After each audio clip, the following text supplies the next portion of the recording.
কনকনে শীত।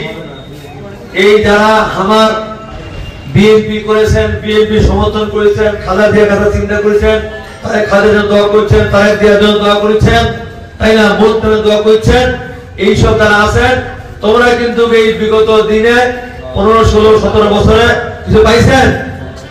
কিছুই পান, কি দিছে? কিছুই দেন নাই। কেন? এইখানে তোমার কিছু দেয় নাই। আল্লাহ বিচার আছে।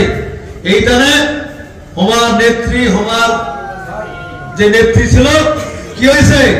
পালাইছে নাকি? এমন হয়েছে যে পালাই গেছে, পালায় যে সে নিজেকে বাঁচছে। কাজে আমার নেত্রী, আমাদের মা খালেদা থেকে পালাইছে কখনোই পালায় নাই। বয়স 82 বছর হয়ে গেছে, অসুস্থ, লিভার সহ্য হয়ে গেছে, তবুও কিন্তু তোমার মায়া আমার মায়ায় উনি দেশ ছেড়ে যায় নাই। আর হাসিনা পালাইছে, তাই না? আমাদের মহাসচিব মির্জা আলমগীর সাহেব বলে, উনি একটা নাতনি আছে, অস্ট্রেলিয়া থাকে, আমাকে বলে, জানো আমার নাতনি আমাকে দেখলে বলে হাসিনা পালাইছে। নেত্রী দিন শেষ, তার দল শেষ, তাই না? এখন আমাদের তারেক রহমানের বাংলাদেশ, আমরা এখন যারা আছি তার ইনশাল্লাহ আমরা এই বাংলাদেশটাকে দুর্নীতি মুক্ত বাংলাদেশ, চোর মুক্ত বাংলাদেশ, ডাকাত মুক্ত বাংলাদেশ।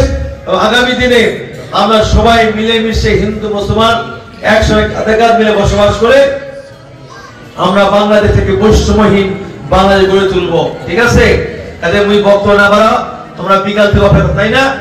সন্ধ্যা হয়ে গেছে, অনেকের বাড়িতে ভাতটা দাঁড়াবো, তাই না? কাজে আমি বক্তব্য দীর্ঘায়িত না করে তোমরা সবাই আমাদের নেত্রী খালেদা জিয়ার জন্য, আমাদের নেতা তারেক রহমানের জন্য, ওনার বন্ধু কেশব মামুনের জন্য, আমাদের ওবায়দুল সাহেবের জন্য এবং মোত্তানা করে দোয়া করিলেন নাকি? কি করিবেন তো নাকি? ইনশাআল্লাহ সবাই কথা দিলেন, ঠিক আছে? কথা দিলেন তো নাকি? ওদের হাত তুলে দেখা, সবাই কথা দিলেন ইনশাআল্লাহ। সবাই ভালো থাকেন, ঠিক আছে?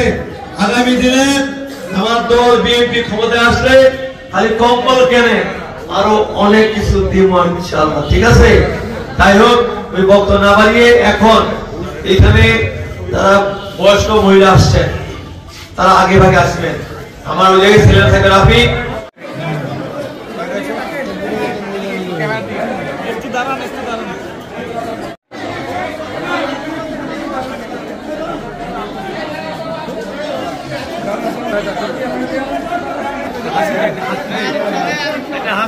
হাসি দে, ঠিক আছে?